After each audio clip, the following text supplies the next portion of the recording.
Hi guys, welcome to Chris Ryan Golf. We're at the Belfry again today in the Titleist Physics Centre, and the video today is going to be looking at the release and going through a really good drill which you can do to give you a good feel about when to release it, and it's going to highlight whether you're the kind of golfer who maybe released the club too early, or maybe you're the guy on the golf right there who's trying a little bit too hard to delay it and maybe even holding off that release too long. So let's just talk about what we mean by the release for the purpose of this video, and then we're going to go through the drill, and then we're going to take that through to actually hitting shots and show you how you can do this in the range and during your practice. So we're going to talk about sort of losing the angles between the golf club and the lead arm, or even in the trail arm. So we're going to talk about release as sort of accelerating the golf club and losing, as I say, those angles in those in the arm and the club. So this would be the release that we're talking about here. Now, lots of golfers would maybe release the club too early, in which case they're probably going to find that they have the handle back at impact.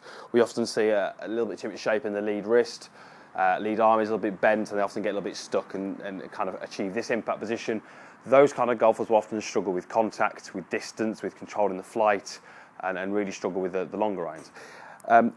Conversely, some golfers will actually delay that release a little bit too long and actually achieve a position a little bit too much like this. This is a little bit more rare, but it does happen. And often those golfers are maybe believing that's what they should do, which isn't necessarily the case. We actually do want to feel like we put lots of speed into that golf club to accelerate it and put as much speed into it as we can. So what are we actually looking for at impact? Well, at impact, we'd be looking for the club shaft to be about up my lead forearm here. So as you can see, if I was to extend the line up that club shaft, it goes pretty much up my lead arm, pretty much up to my lead shoulder. That's a pretty good impact position, and to achieve that we need to release that golf club at the right point. Too early, too late, and we won't achieve that. So we're going to do a simple drill which you're going to do without the golf ball initially, but then we're going to introduce the ball and try and sort of recreate it. So I want you to take a normal address position to a golf ball, but I want you to place that golf ball just outside your lead foot. So obviously in my case that's the left foot, so your golf ball's just outside that lead foot. Take a normal starting position and then just let the club slide down your hands until you're about 2 to 3 inches from the hosel, and take your setup with the grip to the left of your body. Now, this is a sort of a drill that has been done before. At setup, I can feel that golf come in contact with me.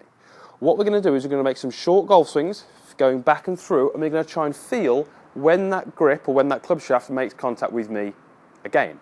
Now, if that club, when that club makes contact with me, I want you to try and stop and see where the golf club would be. We want the club head to be pointing just outside the lead foot, so where that golf ball is, and that's going to give us some good feedback that we've made a good release at the right time. So if I show you the two wrong ones first, so an early release would be here. So we can see that I've made contact with my left side with the grip. The golf club is pointing probably just outside my right foot, so that was a little bit too early. But what we don't want is to feel that we hold this too long to the point where that grip actually never maybe even makes contact with me, or when it does, we're going to find that the golf club is somewhere over here pointing well outside my lead foot, nowhere near that golf ball. If we do this correctly, we should find that a good release is about there. I can feel that club against my left side, club head points at the golf ball just outside my lead foot, and that's going to give me the good feedback I need. So we can really simply just stand there with the golf club like this and just make some swings and just start to stop when that club hits your left side. And if you find that you're maybe doing it a little bit too early this way, then you can start to maybe address that and put some things into place to make it better. A misconception with the release is that the hands are forward, which is correct, but lots of golfers are trying to get the hands forward and keep them forward for as long as they can. This sort of position here, just post-impact, would be okay for a drill, where we may be trying to educate ourselves into where impact is, but in reality, that's not going to be the most efficient way to hit the golf ball. What we do want to make sure is as we're hitting it, we're holding these angles, but at the point of contact, we have really accelerated that golf club. We've sort of got that club away from us. We've extended here. The handle's working up, the left shoulder's working up, the club head's working down and through, and that's the most efficient way, the most powerful way to play the game. Once you've done a few of those as a drill, what you can then do is introduce the golf ball. And I would probably start off with some fairly short swings, but feeling again that I'm trying to almost point that golf club to where it was before, just outside my lead foot. So little swings to begin with, same sort of feeling through impact. Okay, contact felt pretty good, flight was good, I'd be fairly happy with that. Once you've done a couple like that, we can then just go ahead up to full speed. So I'm going to go ahead and hit this one. I've got a 6-iron here, and I say what we're looking for in impact is that golf club being pretty much up my lead arm towards my shoulder. It's going to give me the best sort of ball flight and the best impact conditions and the most consistency. So let's have a go.